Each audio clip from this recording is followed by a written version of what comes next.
We're on a road to nowhere. Come on inside. Taking that ride to nowhere. We'll take that ride. I'm feeling okay this morning. And you know, we're on the road to paradise. Here we go, here we go.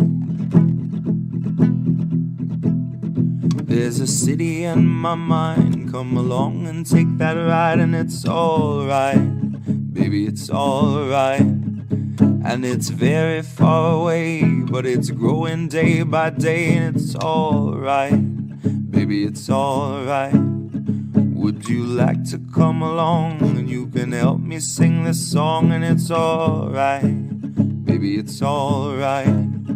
There's a city in my mind. Come along and take that ride, and it's alright, baby, it's alright. And it's very far away, but it's growing day by day. It's alright, baby, it's alright. They could tell you what to do, but they'll make a fool of you, and it's alright, baby, it's alright. Hello, everyone. I see a lot of people in the comments. I see a lot of hearts, which is the best way to start a show ever. So tonight I have back one of my most favoritist people in the world, Ms. Marianne Williamson. It's probably been maybe like 8 months, but it kind of feels like years. It's been quite some time. So thank you so much for coming back. I always enjoy having you. Oh, I always enjoy talking to you. Thank you for having me. Absolutely. So we are going to jump right in. And I do want to make clear as well that even though Marianne and I know each other and we've been friends, you know, these questions came from you guys. I want to make that very clear, because some people did have concern that I was going to be very biased and what have you, and that's a valid concern. So I wanted to, you know, make it known that these are your questions. These are ones that I got asked several times. Can you please ask her? Those kinds of things. So let's get right to it. 2024. You said you are having an exploratory campaign. What exactly does that mean? Well, when you incorporate as an exploratory campaign, that means that you can legally ask for money. But the situation is you incorporate, but you don't necessarily file with the FEC. So because I haven't filed with the FEC, I'm not publicly requesting money, but I am doing private requests. Now, why do you ask for money? Because last time when I ran for president, I was like a little rickety rowboat out on the open sea. This time, I don't want to do it unless I can put together a ship. I can put together a worthy container for the effort. It's brutal to run for president. It was also exhilarating. I would say it was like maybe 40% exhilarating, 60% brutal, maybe 50-50. My point is, I'm not naive about the experience anymore. It's rough. So it's not something you do impulsively. It's not something you do naively. And I don't want to do it unless I can really do it. So that's what an exploratory allows you to do, to actually start hiring people and seeing if you can build a campaign that would make it an effort that is worthy of not just your efforts and not just the efforts of the people who are working with you, but of the hopes and dreams of people who agree with you and have the same vision of America, the same vision of what needs to change in America. And will join with you in the idea that this could be a serious stand for economic justice and a real fundamental, genuine economic reform in the United States. Now, I do want to make clear, because I'm sure I can't, for those joining who don't typically join, I am 85% blind, so I can't see the comments. I do go back and read them with my machine afterwards. But I'm going to guess somebody is asking who the donations are from. So I do want to clarify, are they corporate donations or? No, first of all, anybody who knows what I stand for, what corporation would want to give me money? Number one. Number two, no, these are friends and people who have donated in the past. So this is how you I have to find ask. out. One person Of course, on Twitter is going to be like, she it's kind of a joke, actually. I don't think you have to worry that mine is a corporate backed campaign, but also like what corporation would, I mean, really. But this is just that's what an exploratory is, to see if you can put together the campaign, because it's a catch-22. You have to see if you can build a campaign, and whether or not you can build a campaign is what then helps you decide whether or not to do it. Right.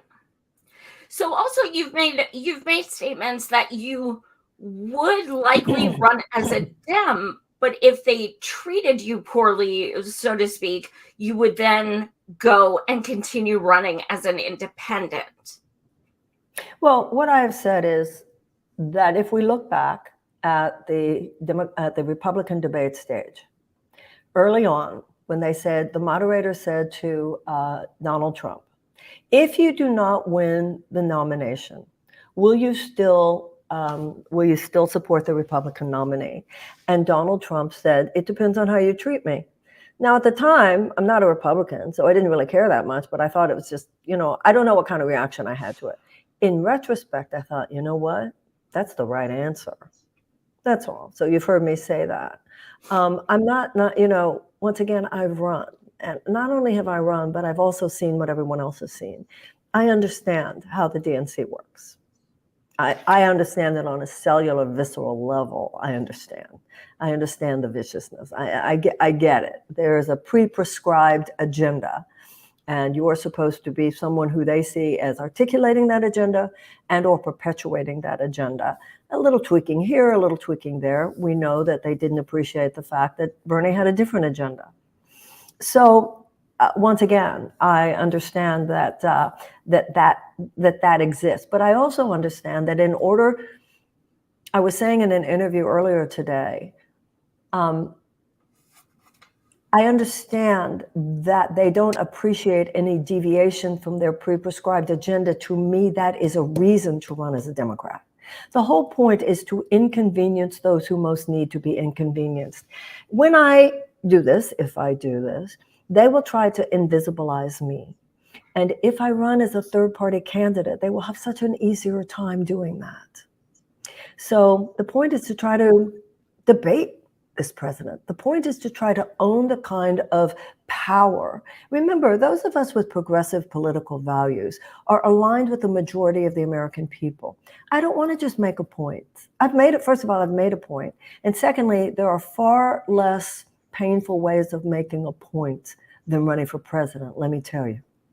And so if you run, Bernie Sanders ran as a Democrat, he came within striking distance of the US presidency, whereas there's no third party situation right now that can even guarantee, easy ballot access. So I think that everybody has to follow their own heart and their own gut. Everything is in such chaos right now. We need every bit of participation that we can possibly muster in turning things around. So I honor people who feel that their way is to work within third parties. I honor that. And I would hope I would be given the same respect that, I don't think just because somebody thinks that their path is to work on third party, that they're somehow corrupt. And I would hope that the same kind of openness would be given to me. That's where my gut says that I can be of most help. And that is working through the Democratic Party. Now, I also will say this. Maybe because I'm older, I have a kind of nostalgic relationship with the Democratic Party as it used to be. And it bothers me when I hear the corporatist Democrats say that progressives are trying to hijack the party. They hijack the party. Those of us who stand within the Democratic Party for progressive values are FDR Democrats. And FDR would be considered by, the establishment corporatist elite Democrat leadership today, he would be considered too left wing. Well, that pisses me off, So no, I'm not walking across the street, not yet. Yeah, that's a really great point. Now, if one of people's main concerns is, those of us who were hardcore Bernie, we saw him get on that debate stage and say, "My friend Joe," and just completely, our hearts sunk. If you run and you do get on that debate stage, can we count on you to legit like hold it down and use that opportunity to say, you know what, Biden, that's not what you said, that's not what you did, or what have you? Would you could we count on you that you would take that stance in a respectful way? But listen, if you're running, the president is your opponent. If Joe Biden is running and I run against him, he is my opponent. The whole point is to debate him. So the whole point would be to say, no, sir, you said that you would raise the minimum wage, and then you used the parliamentarian as a cover. And even though you did it within the federal system, you did not stand for it. And allowed something as such a veil, as the parliamentarian to stop you. You have said, Mr. President, that the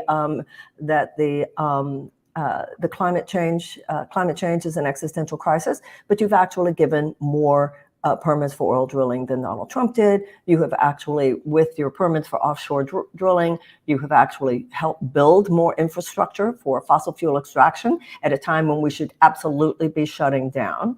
And for that matter, even though the Inflation Reduction Act has given very healthy investment in green energy funds, at the same time with that $858 billion defense budget, which is the largest carbon emitter in the world, you are actually nullifying all of the effects of these things. You say, Mr. President, that you are a labor president, but then in that case, why didn't you stand up for those railroad workers who can't even get sick pay? So yeah, I mean, the whole point would be to argue with the neoliberal establishment. That would be the point of running, not because I promise you here on this show, but because it's the right thing to do. And if I run, there's one governing principle, and that is, in my mind, to say the things which need to be said.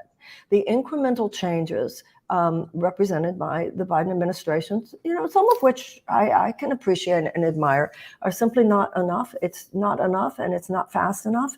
And we're 6 inches from the cliff. We're 6 inches from the cliff in the state of our democracy. We're 6 inches from the cliff in terms of the state of our environment. We're 6 inches from the cliff in terms of the state for millions and millions of people, the state of their health, the fact that millions of people do not have health care, the fact that people are still shackled by college loan debt, the fact that people cannot have free college that then they can pay for when they make a certain amount of money that could be chipped away in a way that would be far easy enough for them as they get older. We need fundamental, genuine economic reform, not just the alleviation of stress. That is what Biden represents. And it's not just Biden, it's not about running against Biden for me. It's about running against the neoliberal establishment. The entire establishment needs to be challenged. It's not about one candidate. It's about an entire system. And there has been a 50-year aberrational chapter of American history. It has caused the destruction of our middle class. It has been a massive transfer of wealth into the hands of a very few. In the 1970s, the average worker in the United States could afford a house, could afford a car, could afford a yearly vacation, could afford to send their kids to college, and could afford for one parent to stay home if they so chose.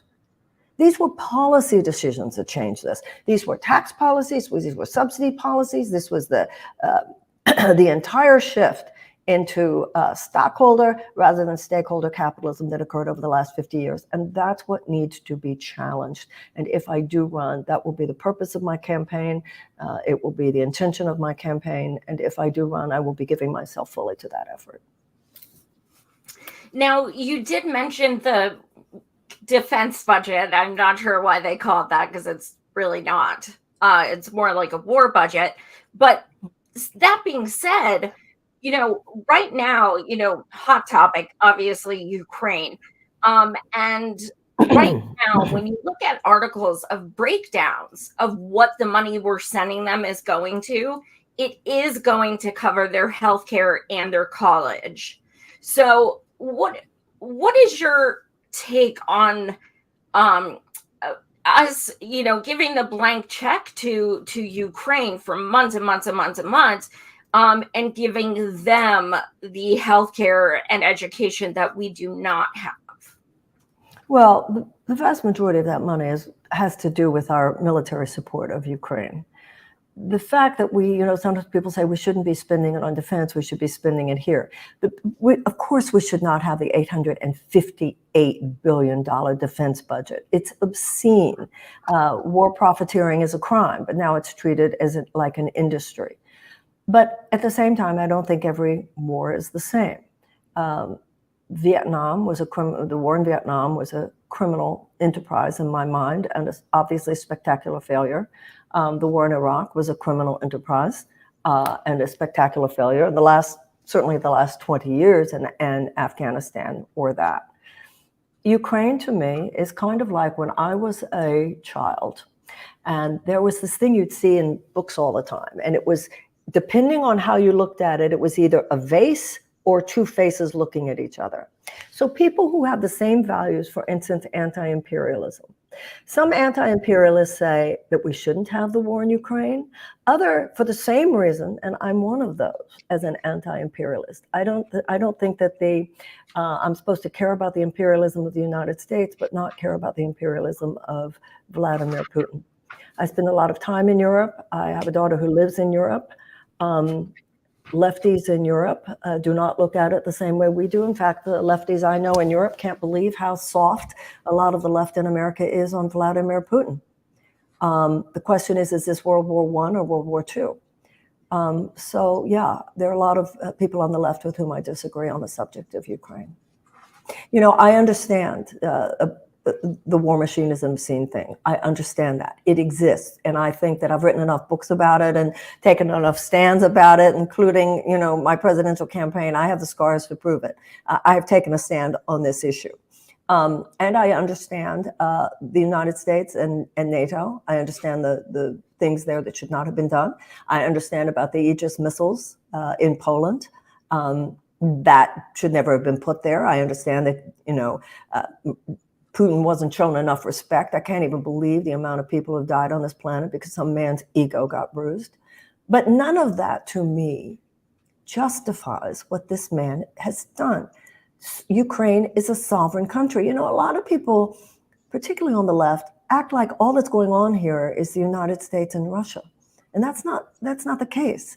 There's a country called Ukraine. They have a lot to say about this. And there are other European countries, the Baltic states, Latvia, Estonia, Lithuania. These people have centuries of experience with brutal oppression by Russia. So when someone like Putin says that he thinks the greatest tragedy of the 20th century was the dissolution of the Soviet Empire, and he goes after Ukraine, they do have legitimate points. So, this idea that Sweden doesn't have a legitimate fear, or Finland doesn't have a legitimate fear, or Norway doesn't have a legitimate fear, or the Baltic states don't have a legitimate fear, I just don't agree with that. And I know that makes me unpopular with some people, but I'm not doing this to try to be popular with anyone. I'm just doing it to try to speak my own heart. And if I feel on any given day, if I do this, that I'm mistaken, then I will be certainly open to changing my mind, because I think smart people do change their mind when they see a reason to do so. And I have seen you change your mind about things since the first time you ran. And the first time you ran, you did not support Medicare for all. And now Yeah, you're absolutely right. I thought, well, there's enough way with Medicare and Medicaid for everybody to get covered. And I think I was incorrect about that. And that's amazing. That is not very typical that a politician of any kind will say, I'm open to changing my opinions. So that's amazing. As far as the war in Ukraine, a lot of people of color rightly feel that Ukraine gets a lot of attention because it is a white country, whereas during the past, 20 years, we've bombed 10 black and brown countries. And I mean, when Obama was serving, nobody talked about it. Like, it was, nobody talked about his wars.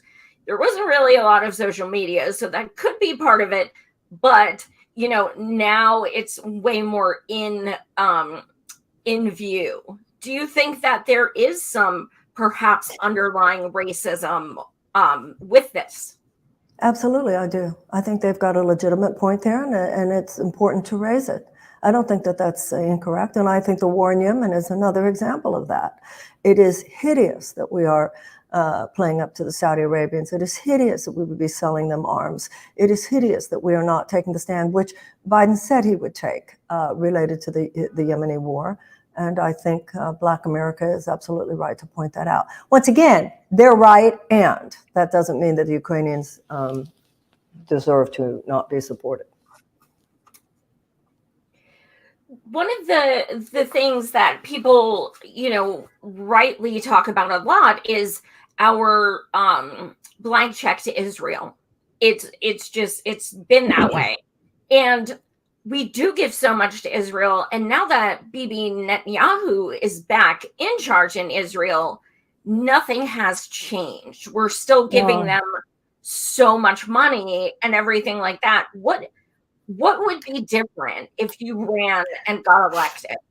Well, first of all, we don't give a blank check, but we do give a lot of military aid, but it's not a blank check. When you say nothing has changed since Netanyahu got into power, a lot has changed, and it's changed for the worse. Oh, no, I meant monetarily. I meant we didn't stop giving money. Well, it was 2 weeks ago. Netanyahu's new government took over literally 2 weeks ago. What is happening, though, there is very, very bad. There is a group called Jewish Power, which is very, very far right. I'll tell you something, and I've been to Israel a few times. The far right in Israel is no different than the far right here. It's the MAGA types. And what is happening with the very far right-wing government that has now been ushered in with Netanyahu is very, very dangerous. It's very dangerous for the Palestinians, obviously, and it's dangerous for for democracy itself in Israel. It's not good. But I do think that there are more people, even more moderate people, even more moderate Jews in the United States who are very concerned. Joe Biden has taken kind of a hands-off approach, and he shouldn't. He should be speaking up about what's going on there. Anthony Blinken has said, well, we're going to judge them. I think he's going there today, or this week anyway.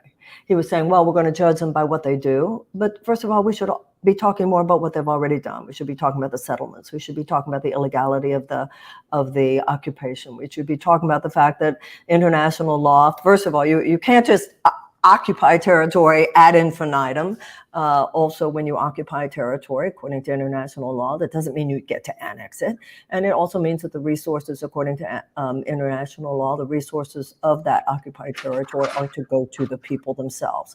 And clearly, that's not happening the way it should between Palestinians and the Israeli government. The United States, in my mind, we have a core mission, a core principle, which is that God created all men equal. And that should apply not only to justice that we insist upon. That means it doesn't just mean white people, it also means black and brown people. It doesn't just mean men, it also means women. It doesn't just mean straight people, and it doesn't just mean Americans.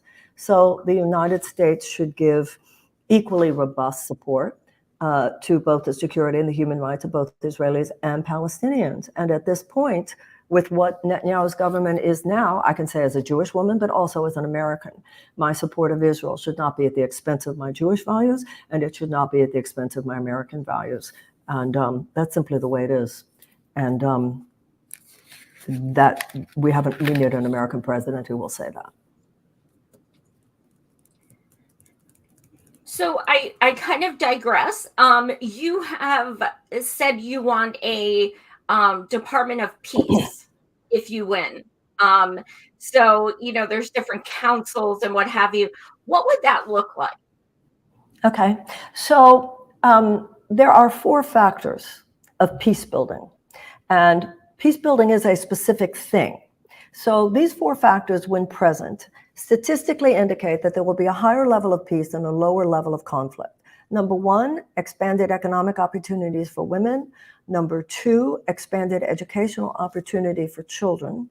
Number 3, a reduction of violence against women. And number 4, an amelioration of unnecessary human despair.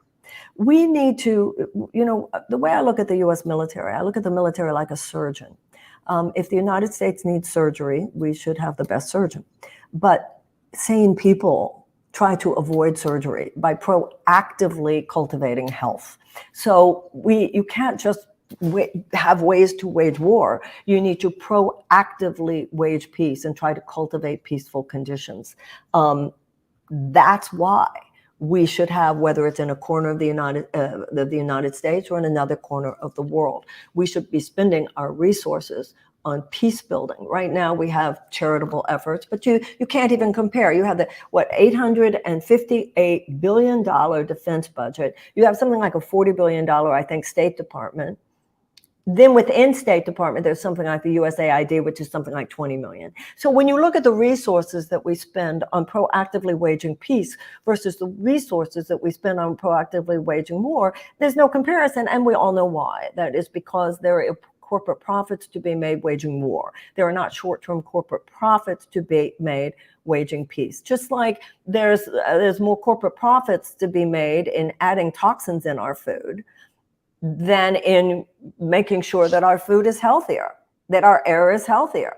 This is across the line in this tyranny, this corporate tyranny of this matrix of corporate powers. And everybody knows that. We don't have universal health care because of insurance companies, which are unnecessary. We don't even need the middleman. We don't have affordable drugs because of the big pharmaceutical companies. We have continued fossil fuel extraction. We don't have a just transition yet to green energy because of the big oil companies. We don't have common sense gun safety laws because of the money to be made by gun manufacturers. Chemical companies having to do with the chemicals in our pesticides, big agriculture and the way we do agriculture and what we're doing to the land. And then, of course, our foreign policy. But as I said before, that doesn't mean that I think all military action is unjust, as you and I have been talking about with Ukraine.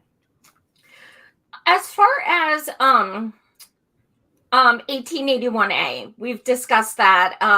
What? I'm sorry?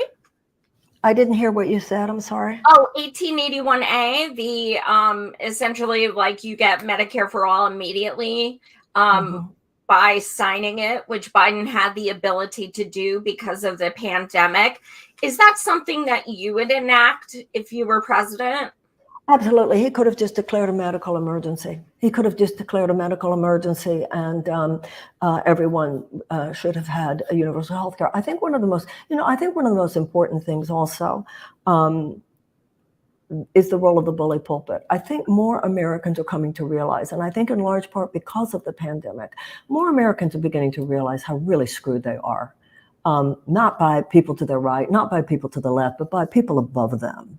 I think there's more of an understanding of that. Why is it that we're the only advanced country, not even just the advanced democracy, the only advanced country that does not have universal health care? And the same with free college. People are beginning to figure this out. That's one of the reasons why if I run, I want to run, because we need to start harnessing this energy that is there for serious political purposes. If you have Republicans who are just a nosedive for our democracy, but you have the Democratic Party that's still the sort of managed decline, still tinkering around the edges, but refusing to challenge the neoliberal system that lives on this kind of extraction from people, from workers, from planet. It's time to harness more actual energy for actual change, which is another reason why if I run, I would run as a Democrat. Because if I run, I'm serious. So do you think, on that note, would you be open to, if they screwed you over again, to then say, okay, I'm running independent for the rest of my campaign? Well, what I can say is that I would have no intention of just folding to unjust treatment by the DNC. And if that would mean crossing the street, then that would mean crossing the street. But that, I would not be, if I run, I'm not running saying, oh, I'm going to do this first and then I'm going to cross the street. If I do this, why limit your imagination? If I do this, I'm running for president. I'm running for the Democratic nomination. If I do this, I would be running for the Democratic nomination, and I'm not jumping ahead to after I lose it. You know what I'm saying? I think that there's some psychological factor there that I would ask people to join me in, that if we're doing it, we're doing it. We're really That's a doing it. really good point. If you did become president, what are some of the executive orders that you would pass? We need to declare a climate emergency. You declare a climate emergency, and then you have abilities to override some of the demands of the oil industry that are literally threatening our survival. You can immediately declassify marijuana from a Schedule I drug. There are so many people who should not be in prison who were there for marijuana. So many people shouldn't be in prison, period, in this country. Nonviolent offenders who have been unjustly prosecuted. But let's start with the nonviolent drug offenders, particularly marijuana. And also then to scratch those marijuana convictions off their records, which would also be very, very important. And a lot of, like you were saying, the medical emergency that could have been called during pandemic. I'm not sure if you could get away with that today. But I think a lot of the work to be done is the bully pulpit, is harnessing that energy.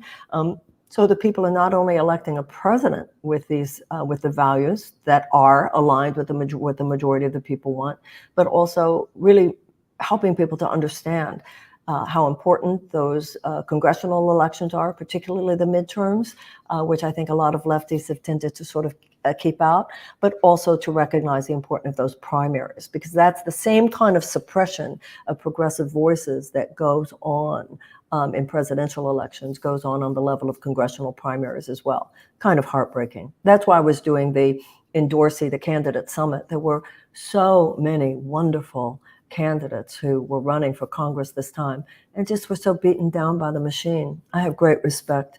There's so many great people out there, not only voters, but so many great candidates that just sort of can't make their way in. And do you encourage people to run more locally? I think leftists forget that they also have the opportunity to run for school board and things like that as well, and can make a difference. Well, absolutely. And I want to talk about that for a moment, but I do want to respond to something I just read. MARIANNE was the one who said that Dems wanted Trump before Bernie. I don't know what that was. Absolutely. I have had young people say to me, "MARIANNE, what do we do to convince our lawmakers?" And I've said quite a few times, don't try to convince them, replace them. Run. And I do think that's starting. More and more people realize that, well, why couldn't I run for city council? Why couldn't I run for school board? This is the thing. The Republicans have been much smarter. Democrats, lefties, we like the hot and sexy, adrenaline-filled, presidential campaigns. People have woken up, though, in the last few years. It's like when you look at some of the terrible things that have happened on that state level. Of course, now with Roe v. Wade, with the Dobbs decision, ground zero is in these state houses. Some of the really draconian stuff now is coming out of the states, but also some of the biggest points of resistance. Look at what Kansas did with the anti-abortion law. So, people have got to get, I've been saying for years, I would say at my lectures, I would say to the women there, I'd say, this is what you got to get used to doing. Hey, I'm going to a city council meeting on Thursday night. Want to come with me? That's got to be the new hot day, that more and more people realize. And it's interesting, by the way. It's not, we all have this idea it's boring. It's not boring. Not if you're in there to make some changes. Having a say is never boring. Definitely. Right. Having a say is never boring. Yeah. Let me see what else I've got here. If you see any other comments as well, feel free to pull them out. So Biden said, interestingly, when Biden first announced, he said twice, "I won't be running a second term." Now that was 2 years. Did he say that? I forgot. But now he's saying he'll make his decision in February. If you run, do you want it to be before he announces or after? If I run, You put some blinders on.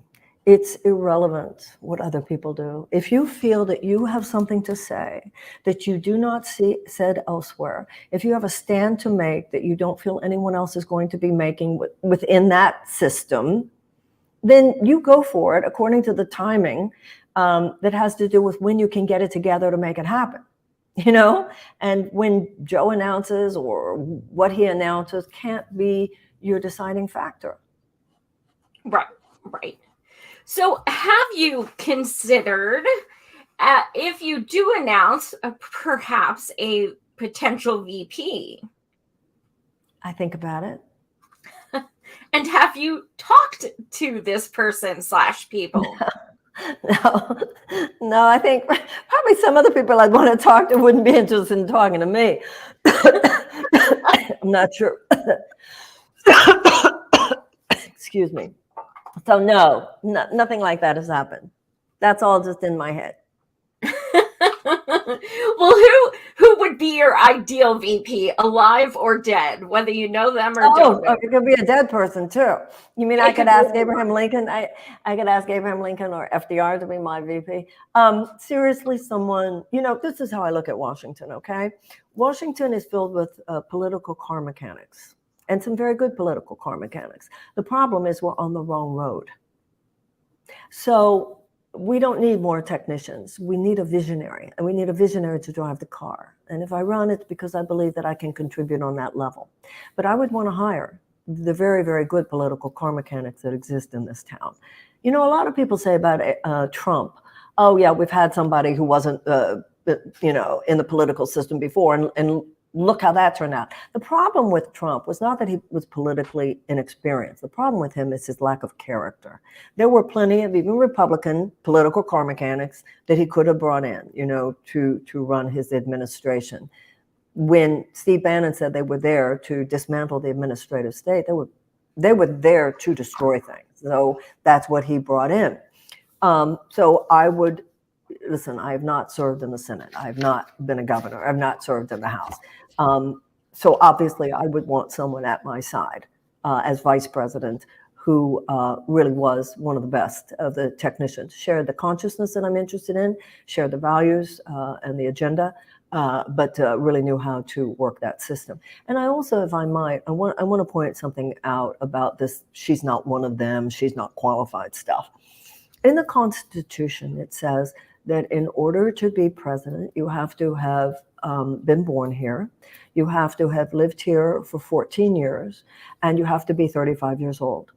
I think it's very interesting that the founders did not say in the Constitution that you had to have been a lawyer, you had to have been in Congress, you had to have been a governor, you had to have been a senator. Quite the opposite. I think it's so interesting they were leaving it to every generation to decide for itself what skill set that generation feels is most necessary. I think that to answer the challenges of that time, the political system that we now have is stuck in 20th century thinking. It is a very transactional, mechanistic model that is completely inadequate to the challenges of our time. The 21st century mindset and the 21st century problems are whole person, they are holistic, and someone who has an understanding not just of that mechanical level, which you can hire someone who can explain that and do that, but an understanding of the deeper historical dynamics, the deeper psychological dynamics, has as much understanding of human despair and what certain policies are doing to create human despair and what kind of policies are needed to dissolve that human despair. We need that person in the White House. We have an ocean of despair in this country. Some of it expressed in depression and some of it expressed in rage. But depression is just rage turned inward, and rage is just depression turned outward. We have, if you look at the poor, the near poor, and the afraid of becoming poor, we have a third of the people in this country. This is what I was talking about in 2020. If you have over 60% of Americans who live paycheck to paycheck, this is constant, chronic economic anxiety in the richest country in the world. And those bastards have the audacity to go on television and talk about how the economy is doing really well, because it's doing well for those who live on this little island in the midst of the sea. of human despair that's kept on the other side of town. And a lot of that despair, by the way, is on the other side of the world, caused at least in part by US foreign policy. We need someone who has that larger conversation, because the same old conversation is going to get us the same old solutions, perpetuating the same old collision course that humanity is on with itself. And at this point, it is as serious as the fundamental changes that will guarantee a survivable, livable future for the human race. Absolutely. I did want to talk to you about reparations. I had a few people ask. You were the only one who spoke about it on the debate stage. And quite frankly, a lot of us feel it would be delicious to bring it up against Biden if you were on stage with him. It would be kind of amazing to watch. But let's talk about that. Do you still support reparations? Is that something you would intend on working on, what have you? Absolutely. Absolutely. You know, in the 1960s, in the mid-60s, we had the Voting Rights Act, which this current Supreme Court has, well, at least the John Roberts Court has gutted. We had the Civil Rights Act. I think that if King had lived and Johnson had been president again, I think or even if Humphrey had won, I think there's a very good chance they would have gone to that third piece that was necessary, which had to do with economic remuneration. As it was, Nixon won.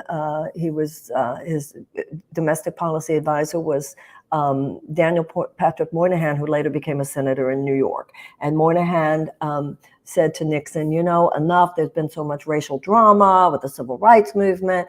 And he actually used the phrase benign neglect. And so we were on a roll. And then with the death of Dr. King, with the death, I think, of Bobby Kennedy, who also would have kept that conversation going, and the fact that Nixon won, et cetera, the whole thing sort of fell off a cliff. And not only did a lot of that progress stop, but in some ways, as we know, we have moved backwards. Mass incarceration is moving backwards, and so forth. So my feelings about reparations is all that a country is a group of people. And the same psychological dynamics. This is what I meant about a president who understands there's more going on here than just transaction. The same psychological dynamics that prevail within the life of an individual prevail within the life of a nation. You cannot move forward until you clean up the past, period. And so there is this debt.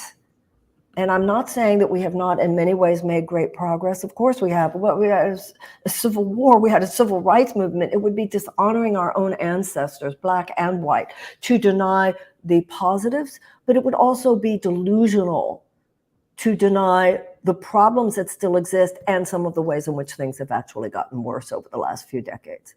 So if you had, as we did, almost 2.5 centuries of slavery, followed, except during those 12 years of Reconstruction, with another 100 years of institutional suppression of Black people in the American South.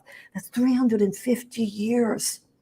350 years. We don't owe these people anything. You have, at the end of the Civil War, there were, the historians believe, between 4 and 5 million enslaved people.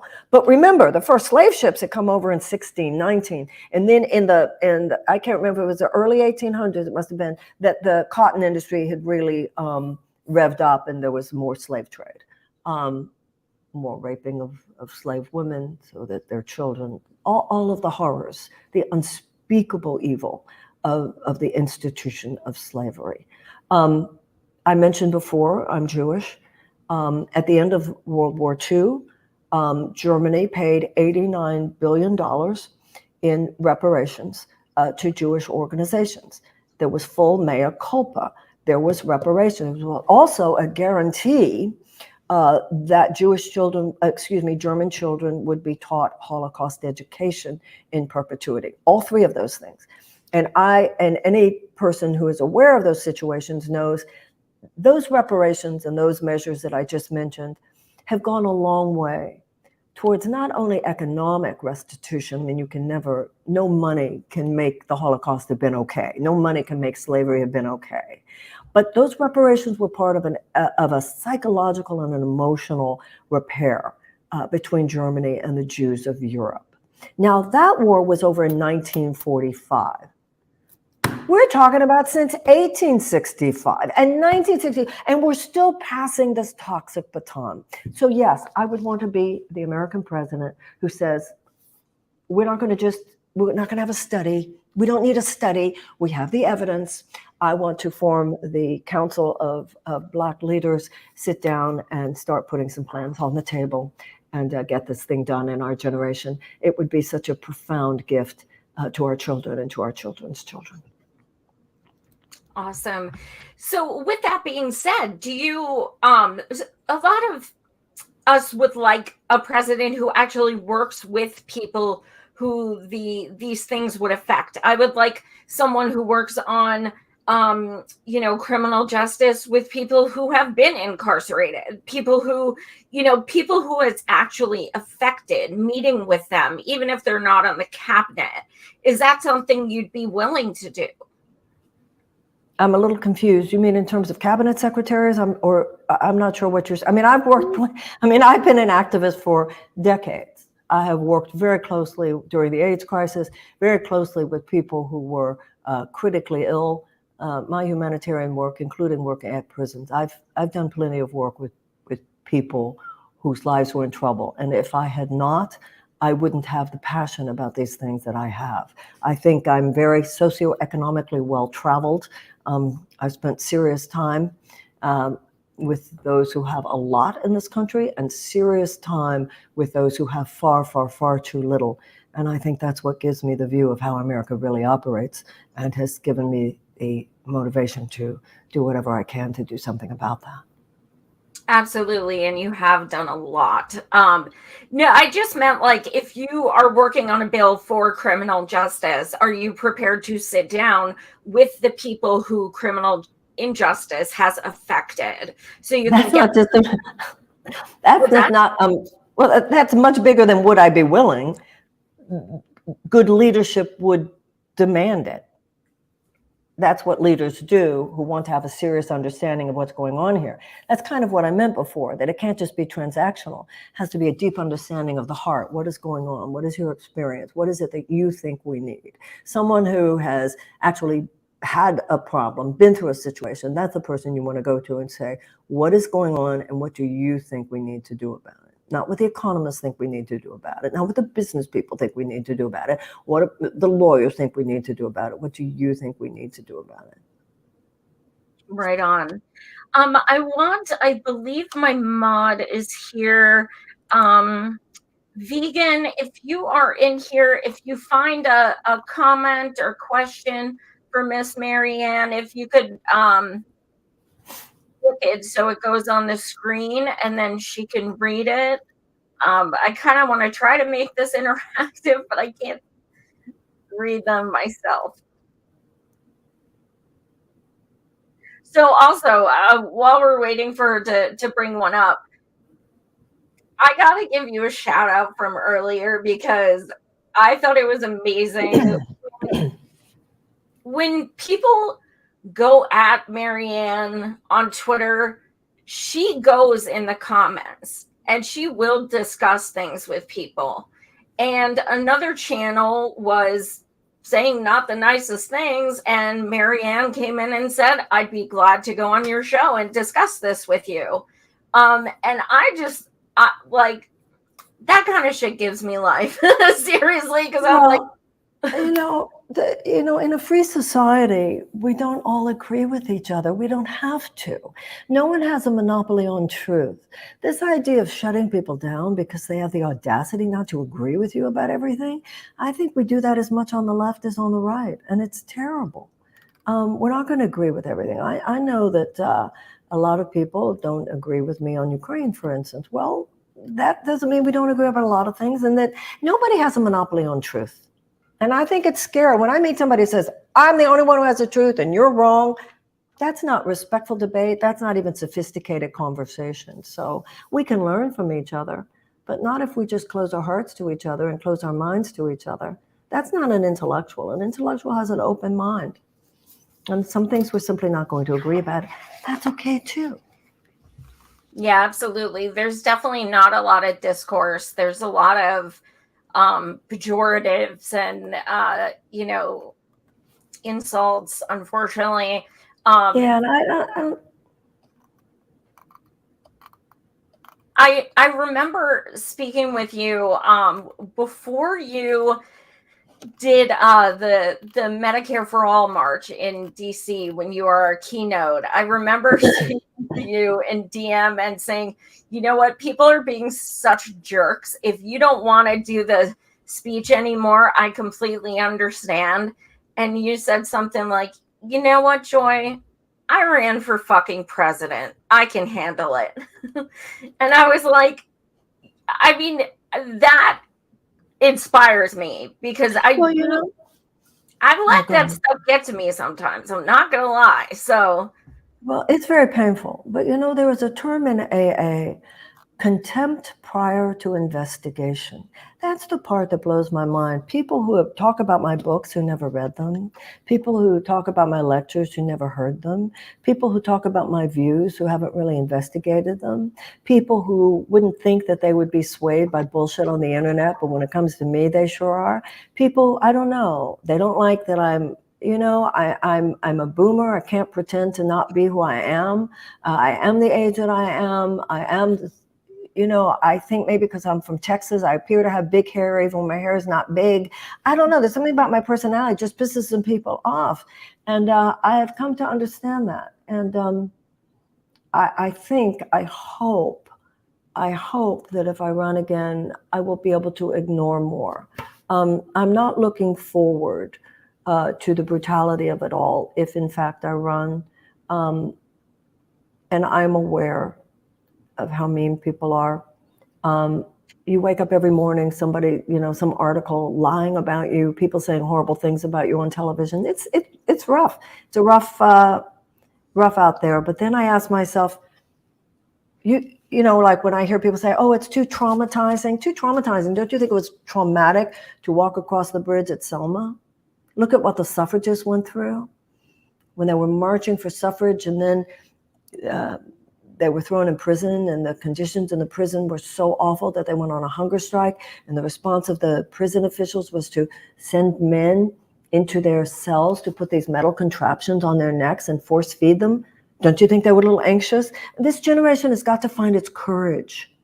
And you're right, it's painful when I look at lefties who I agree with, who are tearing me down, saying awful things. I just think we all need to grow up a little bit. Be more courageous and more merciful. None of us are perfect. I'm going to butcher this quote, but a couple months ago, you did a tweet that really, really resounded with me. You said something like the right wing knows. Okay, so essentially, right wingers, when they want to do something, they say when and where. The left, we're like, well, why that way? That's not going to work. Why not this way? Well, that's stupid. Why would you do that? Why would you have that person? Why would you go that way? And it's this huge, big thing where on the right, look what they can do because they're just like, yo, we're going here. Okay, when and where. And you're absolutely right. I also think that a lot of times it's because many Republicans come from the private sector. They have a more entrepreneurial mentality. We're going to go do this.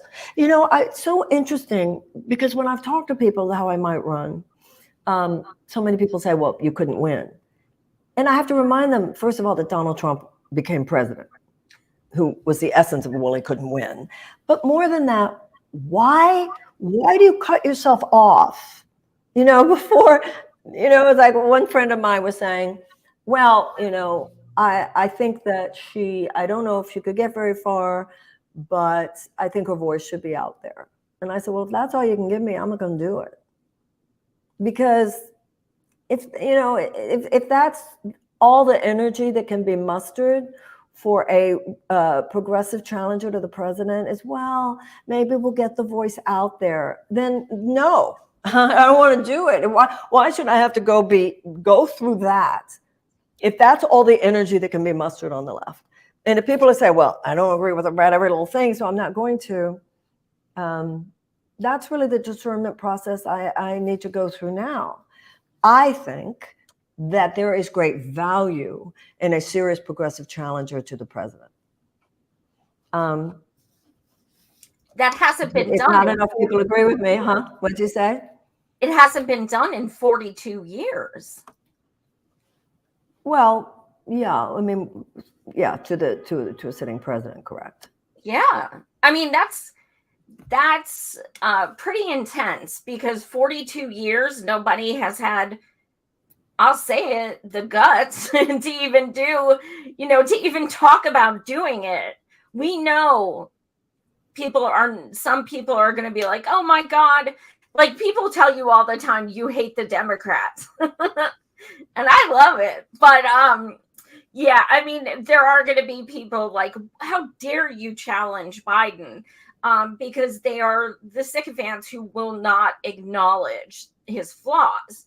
So I guess. Well, some people agree with all of his policies too, and that's why they want him to run. I personally don't think he would have an easy time defeating Trump or DeSantis. I think that we're leaving that out of the conversation as well. I think if we're really thinking in terms of how to not have a second Trump presidency or not to have a DeSantis presidency, then we need to really be asking ourselves, what is it that would provide an alternative that the American people would listen to? The American people, one of the things I learned running for president is the conversations they have in Washington, the conversation they have in the political elite, even the conversation in places like this, is not necessarily the conversation going on in America. We're all in our silos. And when you get out there, people kind of don't care what the elite are saying. They don't care what the parties are saying. They don't always even care about the issues that we think are important, which is, to me, what makes it kind of beautiful. But I have to remind myself of that. I do. Before we go, I definitely want to talk about Assange. You've always been a huge supporter, and you are one of the let's get in the streets kind of supporters, which means so much, because we know a lot of politicians are very, here and there for cameras and stuff, but people like you do actually walk the walk when it comes to things like that. Now, I don't know if you saw this, but the FBI just acknowledged that there was no Russiagate, that the leaks about Hillary sent to Assange were a gentleman named Seth Rich. So in any case, since there was no Russiagate, Julian was essentially exonerated from that he wasn't working with Russia, like people said. So that was good to have that clarification. But is it going to make any change? Probably not. So do you think he is in fact going to still be extradited here? Well, none of that is the case that's being brought against Julian Assange. The case being brought against Julian Assange has to do with the collateral murder video. It has to do with the atrocities, the murders, the horrible, horrible brutality that was exercised by members of the U.S. military in Iraq and Afghanistan. That's all. That's what they're after Assange for. Those classified documents. It doesn't have anything to do with Russiagate. It doesn't have anything to do with Hillary. It doesn't have anything to do with Trump or any of that. And that's why I think it's so important that we defend him. What we have is a class of journalists whose idea of reporting on foreign affairs, particularly military affairs, is simply going to the Pentagon and taking notes on whatever the Pentagon spokesman tells you, and then you report that to the American people. And look at the horrors that have occurred in this country because nobody dug deeper. If they dug deeper, maybe there would have been a serious resistance to invading Iraq. If they had dug deeper, maybe there would have been a serious resistance to staying in Afghanistan all those years. And Julian Assange dug deeper. And, there's a lot of talk about these classified documents, Trump's classified documents, Biden's classified documents. Everybody's got, now this whole thing, Pence has classified documents. But there's something bigger about the classified documents system that is far more serious than whether or not Biden had some pages in his house.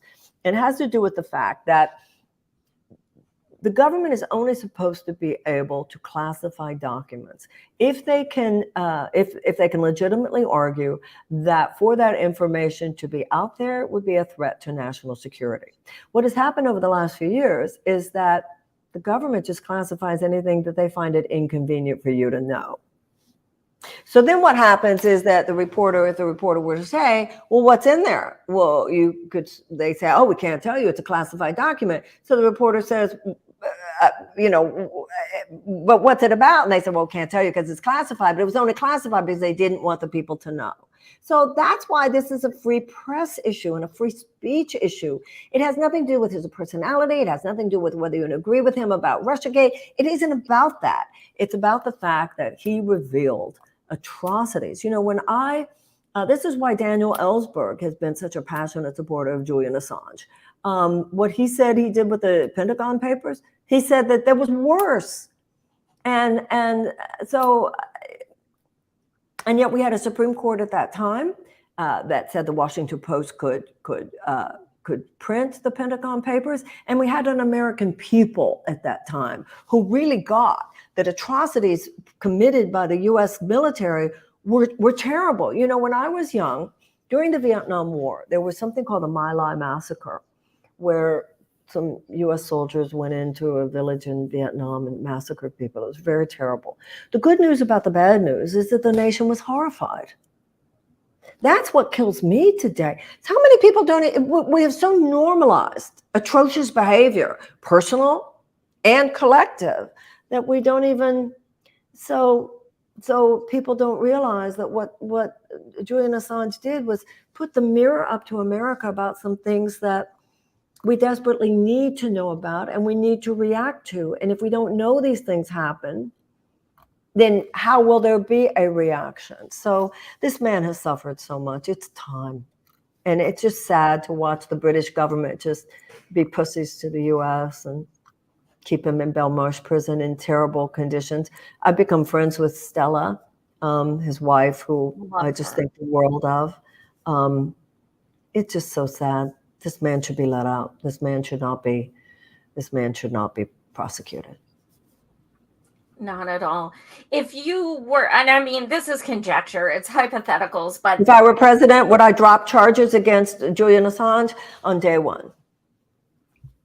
Yes. This is one of the things that we all assumed that Biden would go back to Obama's policy. Obama was not moving forward with that. He thought that there were too many constitutional issues. He thought, well, then what are we going to do? We're going to prosecute the New York Times. So then it was Trump who decided to go after him. And many of us were hoping, this is not the only issue where we were hoping that Biden would reverse some Trump positions that in fact he hasn't. If you and Biden were on the debate stage and he brought up, anything imperialistic or war related, would you bring up Julian? Probably, yeah. Yeah. I would love to see that. Oh my God, that would be amazing. I don't know. I really want to see the comments. I do see a lot of hearts, which is amazing. Love to see that. But I also want to end on something I've ended with you before. I want to take it to a personal level now, and I want to talk about all the people who are genuinely hurting, not just monetarily, but deeply hurting, within themselves, from depression, anxiety, things like that. And what message of hope can you give people? What keeps you going? What kind of encouragement can you give people to just keep fighting? To me, there is a miraculous energy out of which emerges new possibilities and new beginnings. And that miraculous energy is love. And through prayer and through meditation, if I didn't have a spiritual practice every morning, I don't know how I would make it. I mean, the chaos of this moment. I'm a student of A Course in Miracles, but there's one truth spoken in many different ways. It doesn't matter what your practice is, what your religion, it could be secular, something that centers you, something that puts you in your heart, something that helps you make that journey from the head to the heart. Time, the French philosopher Blaise Pascal centuries ago said, every problem in the world stems from man's inability to sit quietly in a room alone, to cultivate quiet through prayer, through meditation, through an understanding that there's a realm beyond this chaos. And if you're only fighting within this and grasping to change the world, first we have to change ourselves, that we have to become people whose greatest desire is to bless the world. And that means in our own personal relationships, and it means in our own relationship to ourselves, to practice justice, but to practice mercy and to forgive. That's why this mean-spiritedness that plagues the left in some places, just like the right has more mean-spirited policies. The left, though, sometimes is people, our personalities, and our rage and our anger, which is not nice. That's not how we're going to get the job done. We have to have greater mercy and understanding. We're all wounded. We're all broken to some extent by this world, and we're all to some extent trying our best. I've often said to people at my lectures, imagine your greatest moment of suffering. It could have been physical suffering. It could have been emotional suffering, psychological suffering. I'll say, then look around you, because statistically it is reasonable to assume that the person to your left has suffered as much as you have. And it is statistically reasonable to assume that the person to your right has suffered as much as you have, and the person to your right and the person behind you. Now look at the room again. Because your mental filter before was judgment and disregard. Casual judgment, casual disregard. Because the shadow side of capitalism has turned everything into commodity, every person into a consumer. We're just atomized beings floating in space. Once you realize other people have suffered as much as you have, you look around, it's a different room. And you come from a different place of mercy and compassion and understanding and empathy and kindness. And we're all bitchy sometimes, we're all angry, all that stuff. But we can lean into being the people we need to be. Otherwise, we won't get the job done. Gandhi said the end is inherent in the means. Everything you do is infused with the consciousness with which we do it. We will not create a peaceful, loving world if we don't try to cultivate some peace and love within ourselves. I used to be a very angry left-winger. Well, that's such bullshit. I was a hawk in my heart. And that's what I had to learn. See, guys, she's got some badassery in there. I love when it comes out. I love it. I also, before we go, I forgot, I want you to talk about your new book, your newest book. Well, my new interest, I don't even know which book you're referring to. Now, there's the book, it's interesting because I have it on this table. It's not usually. The book that I actually talked about the political stuff I'm interested in is called Politics of Love, Handbook for a New American Revolution. And the book that I just wrote is a whole different side of life. It's called The Mystic Christ and the Mindset of Enlightenment, and that won't be out until the fall. So I'm Gemini rising, so they're two, I go back and forth, but it's so interesting, in my career, people in my spiritual books and work would say, I like her, but I just wish she wouldn't talk about politics. And then some of the people who would hear me politically would say, I like her, but I just wish she'd stop it with God and love and all that. But the culture, a lot is merging. And I'll tell you who it's merging within is Gen Z. Because young people, I always say it's because so many of those young people were brought up by mothers who read books like the ones I write, Young people, they don't see these categories. They don't feel that there have to be these artificial distinctions, between these different categories of life. You have your political life and you have your personal life. You have both. And those artificial categories, that's not how nature operates. Nature is not one big machine. Nature is one big thought. It's about consciousness as much as it's about the machinery of the external world. People are understanding the science of it. The outer world is an expression of our internal thoughts. People are ready to go into the 21st century. Our political system is stuck back in the 20th century. Our political system is sort of circa 1987. It is absolutely the way those people talk. They call themselves qualified. We're supposed to think that they're the only ones qualified to drive us out of the ditch that they drove us into. I think being entrenched in that system should disqualify you for leadership in the 21st century. And we have to change our thinking. Einstein said, we will not solve the problems of the world from the same level of thinking that we were at when we created them. And I want to help in whatever way I can to harness that. I had read where Jared Kushner said to his father-in-law, there are a lot of angry people out there, and we could harness all that and make you president. I think there are a lot of loving, really decent, good people out there, and we could harness all that and change the world. So if we're going to do it, we have to just do it, though. The times are late. Times are passing. Absolutely. Well, I will definitely read these comments after the air, you guys, or after we get off the air. Thank you so much, Marianne. I think you're so great. I hope you realize how many of us are rooting for you and loving you, and thank you for what you demonstrate, getting out there every day. That's what I love about Bernie.